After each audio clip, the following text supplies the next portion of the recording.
Bismillahirrahmanirrahim. Assalamualaikum warahmatullahi wabarakatuh dan selamat malam kepada semua. Hari ini bersama dengan saya Ahmad Syan Fazli bin Khairi, jurulatih STEM EduSpace. Kita sekali lagi bersama-sama untuk siri FB Live ya ke yang kedua. Kalau bagi tahu, saya bagi yang mengikuti sesi FB Live EduSpace, sesi FB Live EduSpace ni dia ada 3 jenis program. Yang pertamanya kita ada sesi dari guru ke guru, di mana kita panggil guru-guru cemerlang ataupun guru-guru yang punya idea yang banyak, antara trainer, dan untuk berkongsi hal-hal mengenai pendidikan dan juga mengupas isu mengenai pendidikan. Yang keduanya kita mempunyai FB Live yang mengenai kerjaya dalam STEM, di mana kita menjemput orang yang sedang aktif dalam bidang kerjaya tersebut ataupun dia belajar dalam bidang yang tersebut untuk mengupas kerjaya-kerjaya yang kita kata rare ataupun jarang orang ambil dalam STEM ni. Selalunya orang kata dalam STEM ni, orang ingat kalau jadi ambil jurusan sains di sekolah, mungkin jadi doktor ke, mungkin tradisionalnya orang nak jadi engineer ke, ataupun tradisionalnya orang ingat jadi saintis ke. Tapi sebenarnya jurusan dalam STEM tu dia luas. Tak semestinya menjadi tiga-tiga profession tu saja. Tapi ada banyak lagi. Setakat ni kita dah mengupas 12 jenis kerjaya dalam STEM. InsyaAllah minggu depan kita ada lagi satu kerjaya dalam STEM yang kita akan terokai bersama. Yang ketiganya ialah kita ada program FB Live ya ke. Yang pertamanya kita nak mengupas ya ke tu, dia lebih kepada pop culture punya isu. Yang pertama kita ada buat demonstrasi mengenai aiskrim. Beberapa minggu lepas kita ada buat demonstrasi mengenai aiskrim dan apa kaitannya dalam penghantaran vaksin. Jadi kalau nak tengok, boleh tengok di kena scroll bawah sikit lah di bahagian live, ataupun tuan-tuan perempuan boleh pergi ke YouTube kita orang. Tapi selalunya kita update ikut bulan lah, jadi kena tunggu. Ini 27 bulan 3 2021 bersama saya kembali untuk ya ke yang kedua. Hari ini kita nampak zaman COVID ni kita banyak berbelanja kan, ada terima banyak bantuan dan sebagainya. Jadi kita pergilah Mr. DIY ke, pergi kedai Eco ke, kedai yang berhantu tu. Malah kalau kita pergi kedai-kedai yang besar pun kan, macam Tesco ke, Giant ke kan, kadang-kadang kalau dia orang dapat sekeping duit kertas macam ni, dia bukan serta-merta akan masuk dalam ruang cashier tu. Selalunya dia akan cek dulu, dia letak macam ada satu kotak kecil tu, dia akan letakkan duit dalam tu kan. Apa bendanya yang dia tengok ni kan, kita pun tak tahu kan. Kadang-kadang cepat sungguh dia orang tengok. Kadang-kadang dia punya kotak tu berada kita tak nampak sangat. Jadi kita tak tahu apa yang ni. Jadi hari ini kita akan mengupas apa ciri-ciri keselamatan dari sudut sains ni kan, ciri keselamatan duit kertas. Jadi selalunya kita banyak bertransaksi menggunakan duit kertas ni. Kalau zaman dulu mungkinlah kita punya transaksi perniagaan kita menggunakan sistem barter kan, kita bertukar-tukar barang. Kalau orang ni ada lembu, kita boleh tukarkan dengan beras contohnya, ataupun barang-barang yang sama nilai.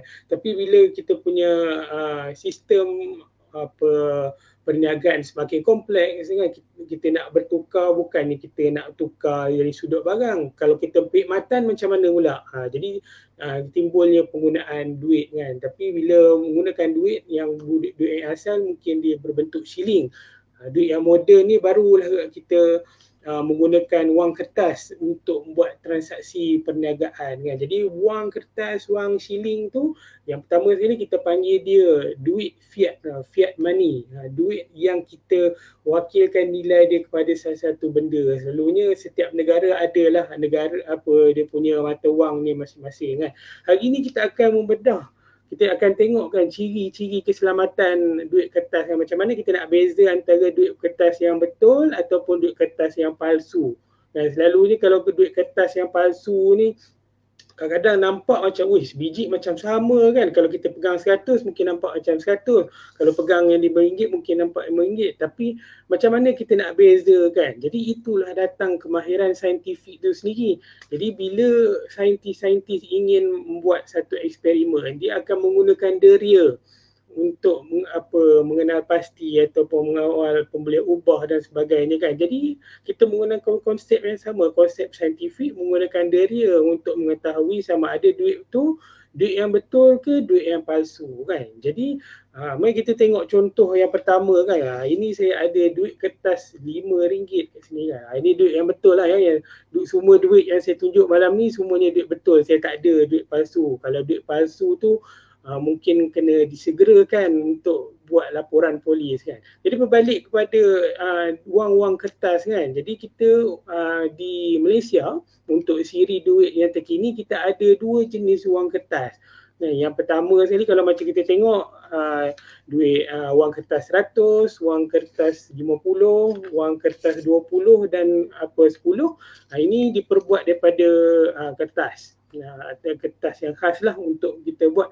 Dan duit RM1 dan juga duit RM5 diperbuat daripada polimer. Jangan kata plastik, dia bukan plastik yang macam kita guna untuk beli di pasar malam dan sebagainya. Dia buat daripada polimer yang khas. Jadi bila polimer yang khas ni, cara kita punya kendalian dia tu pun berbeza kan. Kenapa dia orang gunakan? Sebab duit RM1 dan duit RM5 ni banyak digunakan.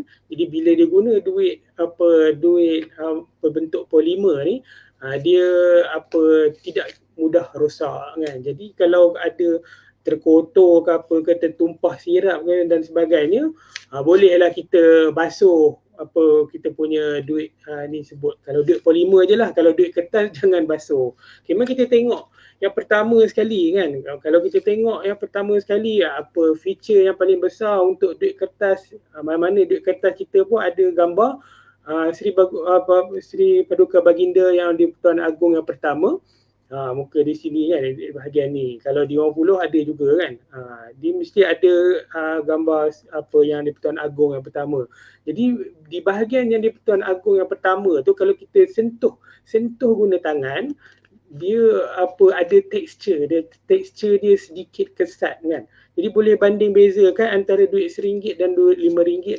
Dia memang ada rasa, walaupun dia buat daripada plastik, tapi teknologi keselamatan duit tu, dia punya teknologi digunakan untuk membuatkan dia tekstur tu mungkin susah untuk ditiru oleh orang-orang yang nak meniru duit palsu ni kan. Begitu juga duit kertas, apatah lagi kalau kita pegang duit RM10 kan. Kalau duit RM10 ni kelihatan macam baru, kalau kita sentuh tu memang kita rasa tekstur dia ada sedikit menggerutu. Kita boleh sentuh. Dia berbeza dengan kertas A4 rim biasa yang kita beli dekat kedai photostat kan. Itu yang pertama, ciri pertama ni ialah kalau kita pegang kat sini dia ada sedikit kesat. Yang kedua ni ialah kalau macam duit kertas polimer, macam duit RM1 dan RM5 ni, dia ada tingkap kan. Bahagian kalau duit RM1 tu dia ada tingkap kat sini dan juga di sini kan. Jadi tingkap ni dia punya syarat ni lah, kita kalau tengok tu dia mesti telus. Kita boleh nampak kan. Jadi kadang-kadang ada setengah polimer kita tak nampak dia secara telus. Jadi ini ialah salah satu ciri keselamatan yang khas lah untuk kita punya duit polimer ni. Dia ada pula tingkap dan syarat dia mesti dengan telus. Kemudian dia ada berkaitan dengan sentuhan pula. Tadi yang pertama kita cerita pasal sentuhan, yang kedua mengenai kita tengok lah kan. Kita tengok dia ada telus macam ni. Kalau tengok ni, kalau wang RM5 tu kita ada nampak ekor burung kenyalang akan bersambung dekat bawah ni kan. Kalau kita ada letak di belakang cahaya. Kalau saya letakkan cahaya kat sini, mungkin ada nampak, dia ada nampak ekor burung kenyalang di bawah tu kan. Begitu juga duit RM1 ni, dia ada juga telus di bawah ni, tapi bukanlah ekor burung kenyalang, dia ada sambung macam corak motif bersegi kat situ. Yang kedua ni ialah kalau macam dari sudut sentuhan juga kan. Perasan tak kalau tengok duit RM1, ambil duit RM1 ni seletak besar-besar ni, perasan tak dia ada garisan dekat bawah ni. Kalau duit RM1 garisan dia melintang. Ada satu garisan melintang kat sini.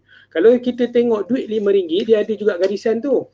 Duit RM5 kita tengok garisan dia dekat bahagian yang sama, dia ada satu garisan dia menegak pula. Kalau kita tengok duit RM10 pula, dia dah berbeza. Dia dah ada dua baris pula kan. Di bahagian yang sama juga, di bahagian hujung tepi ni dia ada dua garis. Dia garis yang melintang. Jadi ini ialah yang membezakan duit ni dengan duit-duit yang lain bagi orang yang tidak mempunyai penglihatan. Ini kita panggil ciri braille pada kita punya wang kertas kan. Jadi kalau kita belik semua wang kertas pun dia mesti ada garisan tu juga. Kalau macam duit 100 ni, duit 100 ni dia ada 3 garisan menegak. Jadi kalau orang macam mana orang OKU penglihatan dia nak tahu, dia akan rasa dekat bahagian ni. Dia ada sedikit kesat kat sini. Dia lebih nyata kesat tu kalau kita pegang wang kertas lah, kita rasa tu. Oh, ada tiga garisan. Kalau duit RM20, dia ada dua garis. Nampak dia ada dua garis menegak kat sini. Cuma duit 50 yang ini yang siri yang sebelum ini, dia ada dua. Dia bukan garis, dia ada kat dua yang atas ni kan. Dia mungkin beza. Ada siri yang baru nanti dia garis juga. Itu antara ciri yang ketiga lah, dan kita boleh menggunakan sentuhan untuk untuk mengenal pasti antara dia duit benar ke ataupun duit palsu. Yang ketiga ni ialah kalau kita tengok dekat kita punya duit, contohnya kalau macam duit RM50 contohnya, ini siri yang lama, dia mempunyai jalur hologram kat sini. Kalau bahagian ni, kalau kita tengahkan sikit, kalau kita bengkok-bengkokkan sikit, dia ada sinar-sinar kat situ kan. Jadi ini ialah jalur hologram kita panggil, holographic strip. Dan juga kalau macam dia nampak macam yang sama tapi dia sebenarnya berbeza. Kalau macam duit RM20 yang baru ni, kalau kita nampak ini nampak macam hologram, tapi sebenarnya ini kita panggil benang keselamatan, sebab disebabkan setiap benang ni sebenarnya ditenun pada kita punya duit kertas. Duit RM10 pun ada juga. Duit RM10 pun ada juga benang keselamatan kat sini, dia ditenun masuk kepada kita punya wang kertas. Duit RM50 mungkin di bahagian belakang sini. Mungkin ada di belakang sini ada benang keselamatan kan. Jadi macam tu. Duit 100 juga ada. Duit 100 juga ada kan. Jadi benang keselamatan ni adalah salah satu ciri keselamatan bagi duit kertas. Duit kertas yang palsu mungkin susah untuk diru mendapatkan teknologi untuk dapatkan disk biji sama. Mari kita recap balik. Yang pertama ialah kita tengok ciri-ciri yang pertama tu. Kalau kita tengok di bahagian muka yang di Pertuan Agong ni, kita akan sentuh, dia akan berasa kesat. Duit-duit yang palsu tu mungkin kita rasa smooth je kan, dia tak ada texture. Jadi kalau ada rasa smooth tu kan, boleh cek ciri yang lain. Yang keduanya lah ciri yang kita tengok, ciri ada tingkap mentelus ni kan. Tingkap mentelus ni hanya terpakai untuk duit kertas yang polimer saja kan. Tapi kalau yang duit kertas yang diperbuat daripada kertas, dia mungkin ada kita tengok di bahagian ni, kalau kita letak sumber cahaya ni, mungkin kita akan nampak gambar yang di Pertuan Agong di belakang ni. Kalau di bahagian ni mungkin ada nampak sedikit macam tu kan. Itu salah satu ciri keselamatan untuk kita tengok, selain daripada nak tengok menggunakan lampu UV nanti kan. Jadi benang keselamatan tu juga adalah salah satu ciri keselamatan. Yang ni benang keselamatan. Dan juga dia punya tekstur dia kan. Dia tekstur dia dan dia punya ciri braille tu. Banyak benda yang kita boleh guna untuk mengenal pasti duit betul ke duit palsu tanpa kita menggunakan lampu UV pun. Dah banyak dah macam-macam cara dia macam tu. Kemudian ini adalah salah satu benda yang penting. Saya nak tunjukkan pada tuan-tuan dan puan-puan, ini ialah ciri keselamatan yang mungkin printer kat rumah tak boleh tiru. Kalau printer rumah, printer inkjet, printer laser jet dekat rumah, dia susah nak tiru. Iaitu kita panggil micro lettering pada kita punya wang kertas kan. Jadi izinkan saya share sekejap. Mari saya share. Jadi saya ada mikroskop kat sini. Jadi kita ada mikroskop portable kat sini. Jadi apa yang kita nak tengok ialah dekat contoh ni saya ada wang RM1 kat sini. Wang RM1 kat sini. Okey, cuba lihat dekat bahagian tengkolok yang di Tuan Agong yang pertama. Bahagian tengkolok dekat atas ni. Kalau tuan-tuan dan puan-puan tengok dekat kita punya menggunakan mikroskop, saya zoom dekat tengkolok ni, ini bahagian tengkolok dia. Kejap, saya cari. Tengok tu. Dia nampak tulisan tak? Dia ada tulisan apa tu? Saya scroll balik ke belakang, dia ada tulis dekat ujung tengkolok tu ada tulis Seri Paduka Baginda yang di-Pertuan Agong pertama. Almarhum Tuanku Abdul Rahman Ibni, almarhum Tuanku Muhammad. Jadi itu di bahagian tengkolok. Kalau kita tengok dekat duit RM5 pun dia ada mempunyai ciri keselamatan yang sama juga. Kalau kita tengok ada tak? Ini duit RM5 dia ada tulis Seri Paduka Baginda yang di-Pertuan Agong sampailah dekat ujung tengkolok tu juga kan. Kalau duit kertas juga, kalau kita tengok di duit kertas ada juga ke? Kita tengok dekat tengkolok duit kertas semua ada. Ini tuan-tuan dan puan-puan sedang melihat duit RM100. Dekat duit RM100 pun ada juga ciri keselamatan tersebut. Jadi ini ialah salah satu benda yang tak boleh ditiru oleh mana-mana printer yang ada kat rumah kan. Mungkin ink printer yang dekat kedai printing pun mungkin tak mampu print setajam yang ini kan. Jadi yang ciri yang kedua ni, yang pertama tadi kita dah tengok dah dekat bahagian tengkolok yang di-Pertuan Agong yang pertama. Sekarang cuba tuan-tuan dan puan-puan lihat pula dekat bahagian bawah bajunya. Dekat baju dekat bawah ni, dekat sini. Jadi kita tengok dekat saya punya mikroskop ni, dekat bawah ni ada tak? Dekat bawah ni, dekat bahagian betul-betul border pakaian ni Pertuan Agong yang pertama tu, saya zoom sikit. Nampak tak dia ada tulis apa? Dia ada tulis BNM RM1. BNM RM1. Dia akan berulang-ulang lah tulis tu sampailah dekat ujungnya. Kalau kita tengok pula dekat bahagian atas ni ada tak tulisannya? Dekat bahagian ni mungkin tak ada kan. Di sebelah sini pun tak ada juga. Dan kita tengok juga dia punya motif-motif corak kemelayuan kepada cetakan muka yang Pertuan Agong yang pertama pun dia sangat halus, sangat tajam sebenarnya. Jadi itu antara dua contoh yang pertama untuk kita tengok. Ini kita panggil micro lettering pada wang kertas. Mana wang kertas sama, wang polimer RM1 dan RM5, duit RM10, RM20, RM50 dan RM100. Semua ada micro lettering yang sama. Kemudian itu di muka yang pertama. Kemudian kita tengok pula dekat muka yang di belakang ni, kalau dekat RM1 dia ada gambar wow kan kat sini. Kat bawah. Di atas wow tu dia ada macam border di atas dan bawah ni. Kalau saya kedepankan sikit, dia ada border di atas dan juga di bawah kat sini kan. Jadi di situ juga mempunyai micro lettering kan. Mari kita tengok menggunakan kita punya mikroskop ni tadi. Mari kita tengok. Ini di bahagian atas wow tu.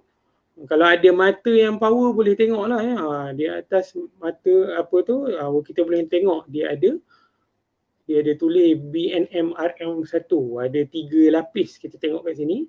Dekat bahagian bawah wow tu pula ada pula garis-garis tu pula. Dekat garis-garis tu dia bukan garis-garis biasa tapi dia ada juga tulis BNM RM1. Mari kita tengok pula dekat duit 100 kan. Duit 100 ada gambar Gunung Kinabalu. Ada gambar Gunung Kinabalu kat sini. Dekat bahagian atas Gunung Kinabalu tu pun dia ada juga. Tapi kalau RM100 dia tulis BNM RM100. Jadi macam tu kan. BNM RM100 3 lapis. Dekat bahagian bawahnya pula dia ada BNM RM100. Dia ada berapa lapis kat sini. Mari kita tengok berapa lapis. 1, 2, 3, 4, 5, 6. Ada 6 lapis kat sini. Jadi kalau tuan-tuan dan puan ada kanta pembesar ke apa, mungkinlah boleh nampak sayup-sayup tulisan BNM RM10 tu. Jadi itu antara micro lettering yang kita boleh tengok pada wang kertas kita kan. Jadi setiap apa dia ikutlah apa wang kertas kita. Kalau RM10 dia akan tulis BNM RM10. Kalau duit 50 dia akan tulis BNM RM50. Jadi dah berapa banyak dah ciri keselamatan yang kita dah tengok setakat ni kan. Jadi yang pertama yang kita tengok tu, duit kertas tu mestilah ada tekstur kan. Bila kita pegang tu dia bukan apa halus macam apa kertas A4 macam kita beli dekat kedai photostat tu, ataupun tak rasalah macam plastik saja kan. Dekat bahagian terutamanya dekat bahagian portrait yang Tuan Agong yang pertama tu, dia mesti ada rasa tekstur. Tekstur tu maksudnya kita pegang tu ada rasa kasar sedikit. Kemudian yang keduanya, ingat apa yang kita boleh nampak ciri keselamatan ni, tingkap yang telus untuk wang polimer. Kalau dekat RM RM5 tu ada ekor burung kenyalang, tingkap yang telus. Kalau untuk wang kertas pula, kita boleh tengok ada image portrait yang Tuan Agong yang pertama. Kalau kita ada lampu kat belakang ni kan. Jadi itu antara ciri keselamatannya lah. Yang ketiga ni ialah apa dekat tekstur ni kita panggil ciri untuk orang kelainan upaya yang apa tak boleh melihat, untuk membanding bezakan antara ini duit RM20, ini duit RM5 kan. Dia ada bahagian braille kat sini. Kalau bahagian kalau RM20 tu kita nampak dia ada dua garis menegak. Kalau dekat duit RM50 siri yang sebelum ini, dia akan ada 2 titik dekat atas ni kan. Itu ciri braille yang ada dekat ni. Bukan setakat saiz saja, memang setiap kita punya wang kertas ni punya saiz yang berbeza, tapi ciri braille tu penting untuk nak tahu kan, ini RM50 ke, ini RM100 ke. Begitulah apa OKU untuk mengenal pasti antara duit-duit kertas tersebut. Yang ketiga ni ialah ini kita panggil ada holographic strip kat sini kan. Ini untuk wang 50 siri yang sebelum ini. Dan juga ini kita panggil benang keselamatan kan. Benang keselamatan. Dia ada terjalin, ditenun di dalam wang kertas tu sendiri. Kalau duit 100 di bahagian depan. Duit 100 bahagian baru dia ada ditenun di hadapan. Untuk duit polimer dia tak ada benang keselamatan tu. Kemudian yang keempat ni ialah kita dah tengok micro lettering pada kita punya wang kertas. Micro lettering tu kat mana? Tulisan-tulisan halus tu berada di tengkolok yang di Tuan Agong yang pertama. Dia ada tulis lah yang Tuan Agong yang pertama, Tuanku Abdul Rahman sampailah nama penuhnya. Dan juga dekat bahagian bawah tu betul-betul di border portrait yang Tuan Agong tu dia ada tulis BNM RM apa-apanya lah dia punya wang kertas kan. Kalau RM20 dia akan tulis BNM RM20. Dekat bahagian belakang ada, dekat garisan atas ni, kat garisan atas ni dan juga garisan bawah tu pun dia ada juga ciri keselamatan ni, dia ada tulis BNM RM20 kat sini kan. Jadi boleh check kalau guna kanta pembesar, mungkin ada nampak sayup-sayup sikit tulisan ni kan. Kalau nak tengok dengan jelas mungkin kena guna mikroskop macam saya ni kan. Yang ni ini BNM RM20 kat sini kan. Itu dekat bahagian belakang tu. Kalau kita tengok dekat bahagian tengkolok yang Tuan Agong tu, ini video bintangnya. Kalau kita naik atas sikit, ada nampak kan. Ini tulisannya, Sri Paduka Baginda yang di-Pertuan Agong. Jadi di semua duit kertas pun sama, dia ada ciri micro lettering tu juga kan. Jadi yang terakhir sekali, kemuncak bagi kita punya pertunjukan malam ini ialah kita nak menunjukkan ciri-ciri keselamatan yang paling orang nak tengok lah selalunya kalau macam kita pergi Tesco tu kan, ada kotak kecil tu kan. Jadi dalam kotak yang kecil tu dia ada lampu yang macam ni. Nampak ini warna dia warna ungu. Pernah tak nampak lampu warna ungu ni kan? Jadi lampu yang warna ungu ni dia berbeza sikit daripada lampu yang kita ada kat rumah. Lampu bilik ke lampu kita luar kat porch yang warna kuning ataupun lampu jalan yang kuning tu kan. Lampu yang berwarna ungu ni kita panggil lampu UV, lampu ultra ungu, lampu ultraviolet. Jadi lampu ultraviolet ni dia berbeza sikit daripada cahaya yang kita nampak ni. Jadi dekat inilah kita menggunakan lampu inilah untuk melihat ciri-ciri keselamatan yang kita tak boleh nampak dengan mata kasar. Kita kena tengok dengan bantuan lampu tersebut kan.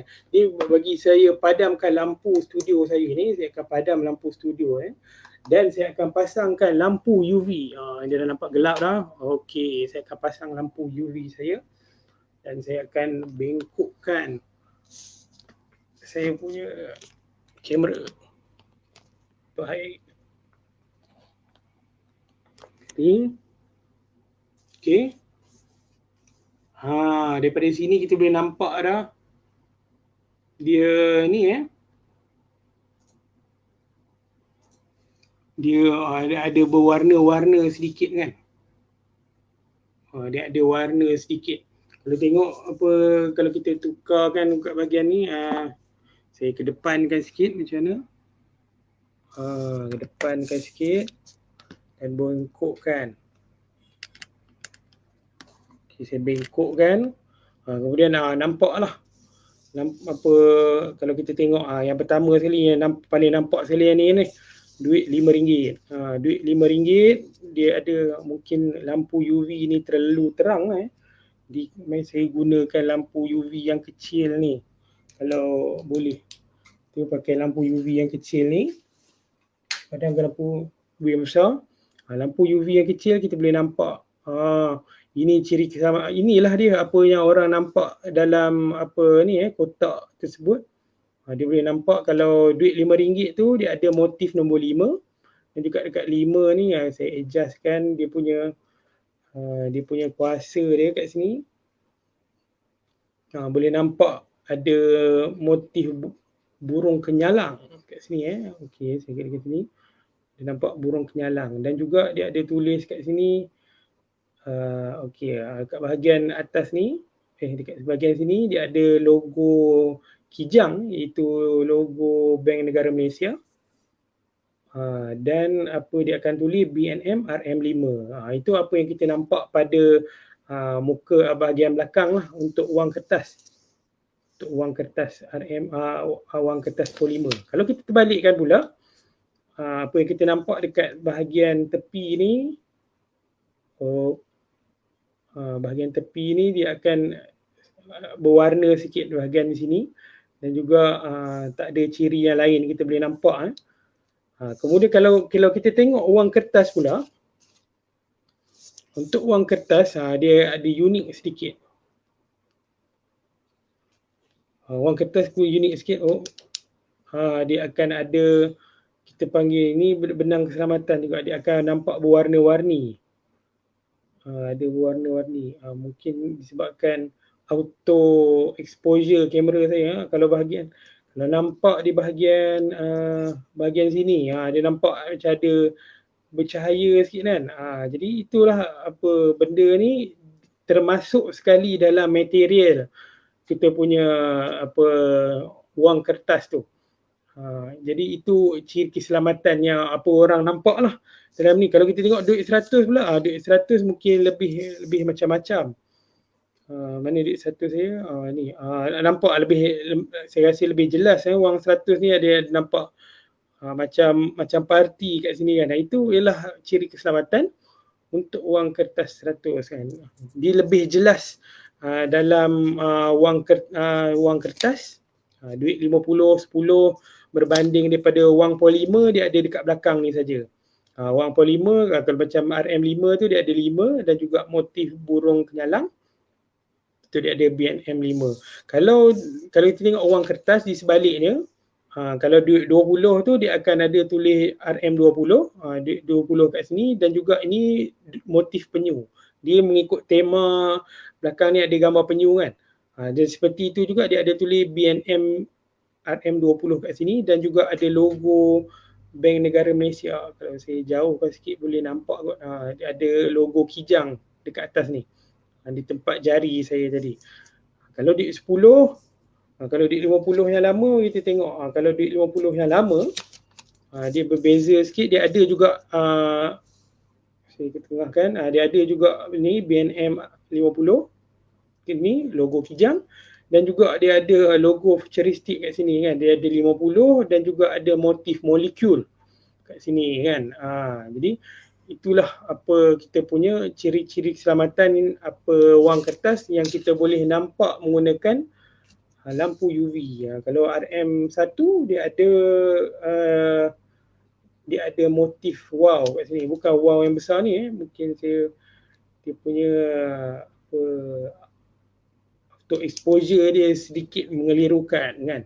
Jadi mereka saya kembalikan kamera saya semula dan juga saya nyalakan saya punya lampu. Baik. Jadi kita dah nampak lah beberapa ciri keselamatan. Yang pertamanya kita boleh, apa yang kita boleh nampak, kita boleh nampak tu dengan macam-macam lah. Kita kena dengan micro letteringnya, apa kita boleh tengok secara telusnya, ataupun kita boleh tengok bawah lampu UV-nya, dan juga ada yang kita boleh guna sentuhan. Kalau kita dalam proses saintifik, kita kena menggunakan semua kita punya deria dia. Jadi janganlah jadi orang apa ni kita jangan kata kita semestinya guna lampu UV untuk mengenal pasti duit tu duit palsu ataupun tidak kan. Jadi macam-macam lagi ciri yang kita boleh guna, kita boleh lihat, kita boleh sentuh, rasa tekstur dia untuk mengenal pasti duit tu duit betul ke duit palsu kan. Jadi kalau apa tuan-tuan dan perempuan semua katakanlah kan dah sentuh-sentuh macam sama je tekstur dia, dah tengok tu macam tak ada pun gambar yang Tuan Agong, lepas tu tengok bawah lampu UV tak ada pula motif-motif tersebut, micro lettering pun tak ada kan. Jadi ada dapat duit palsu ni, apa nak buat kan. Jadi yang pertama sekali bila dapat duit palsu tu, minimumkan sentuhan. Jangan kurangkan sentuh, jangan sentuh banyak-banyak. Nanti naik pula cap, kita punya cap jari dekat tu. Sebab wang yang palsu ni akan dijadikan bukti nanti kan. Jadi bila kita ada wang palsu tu, dah tahu wang palsu tu, jangan pula kita tulis ke bakar ke apa ke, conteng pula pada apa ninya, nak potong ke nak ubah ke, jangan. Kemudian simpan elok-elok dalam sampul ke dalam beg plastik ke apa, lepas tu catatkan macam mana tuan-tuan dan perempuan dapat wang palsu tu. Mungkin dapat ketika mobil belah ke, ataupun dapat daripada money changer ke, ataupun kawan seluk tangan ke kan.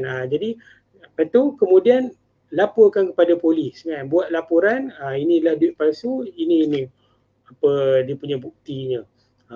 Jadi itulah apa, kalau dapat duit palsu, itulah langkah-langkahnya. Pertama sekali kalau dapat wang palsu tu jangan banyak-banyak pegang, nanti banyak cap jari kita kat situ. Yang keduanya bila dah tahu duit palsu tu jangan pula nak bakar ke, nak tulis ke, nak koyak ke, jangan. Lepas tu simpan dalam sampul yang elok, ataupun masuk dalam beg plastik ke apa ke, untuk mengurangkan apa kalau ada apa kita nak preserve bukti yang ada pada wang kertas tersebut.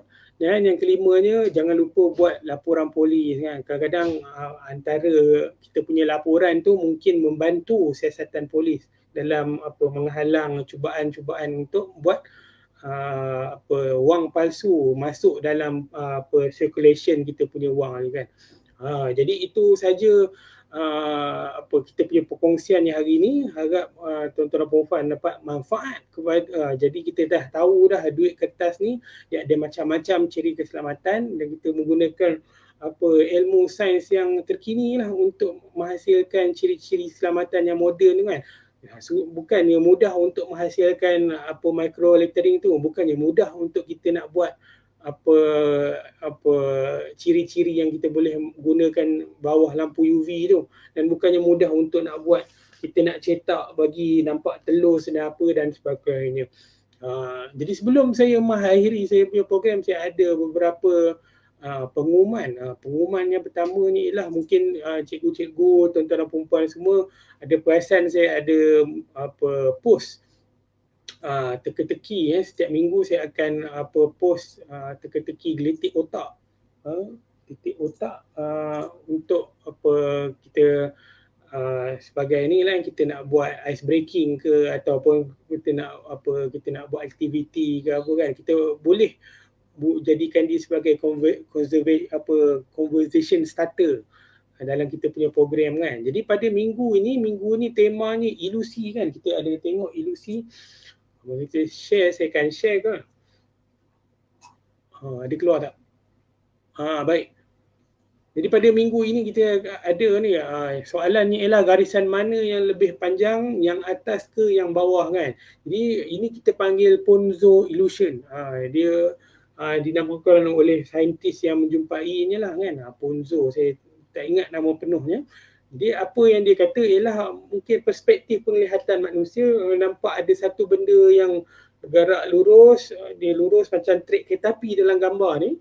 Dan kita letak dua item ataupun dua objek pada atas gambar tu yang saiz dia punya panjang dia sama kan. Mungkin pada mata kita, otak kita tertrik bila nampak yang jauh tu nampak lebih panjang daripada yang dekat. Padahal dia punya saiz dia sama saja, dia punya panjang dia sama saja kan. Jadi itu Ponzo illusion kita panggil. Jadi tambahlah satu ilmu untuk kita nak buat aktiviti di sekolah nanti kan.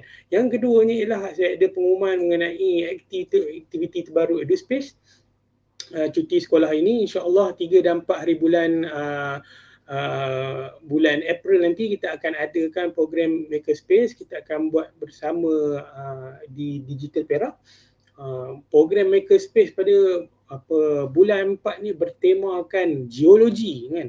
Dia tak pernah nak belajar pasal batu dekat sekolah ni kan. Jadi bagi siapa yang berminat boleh datang kita punya program 3 dan 4 April 2021. Boleh pilih lah salah satu dia punya program ni 3 jam 10 pagi sampai 1 petang. Dia punya venue ni ialah Hub Inovasi dan Multimedia dekat Maidin Meru Raya Ipoh Perak. Jadi dia untuk Yop dengan Yong saja.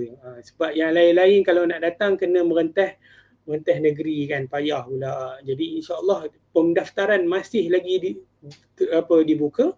Kalau nak mendaftar boleh saja hubungi nombor yang tertera kat sini 0108362040 ataupun isi saja borang Google Form ni yang ada dekat QR code ni dan kemudian hantar bukti bayaran tuan-tuan dan puan-puan dekat nombor tu tadi. Nombor tadi ialah 0108362040. Jadi itu saja daripada saya. Mungkin hari ini sedikit dia punya perkongsian ni sangat ringkas. InsyaAllah minggu depan kita akan sambung kembali dengan kerjaya dalam STEM yang ke-13. Dia kata dah ada bio tapi ada perubatan pula. Ini cerita pasal bidang bioperubatan. Apa itu bioperubatan? Macam mana kita nak masuk ke bidang tersebut dan apakah peluang-peluang kerjaya dalam bioperubatan? InsyaAllah bersama-sama saya pada minggu depan 3 hari bulan April 2021 pada hari Sabtu pada waktu yang sama pukul 9.30 malam. InsyaAllah kita akan terakai bersama-sama. Sekian daripada saya. Wabillahi taufiq hidayah. Assalamualaikum warahmatullahi wabarakatuh. Selamat malam.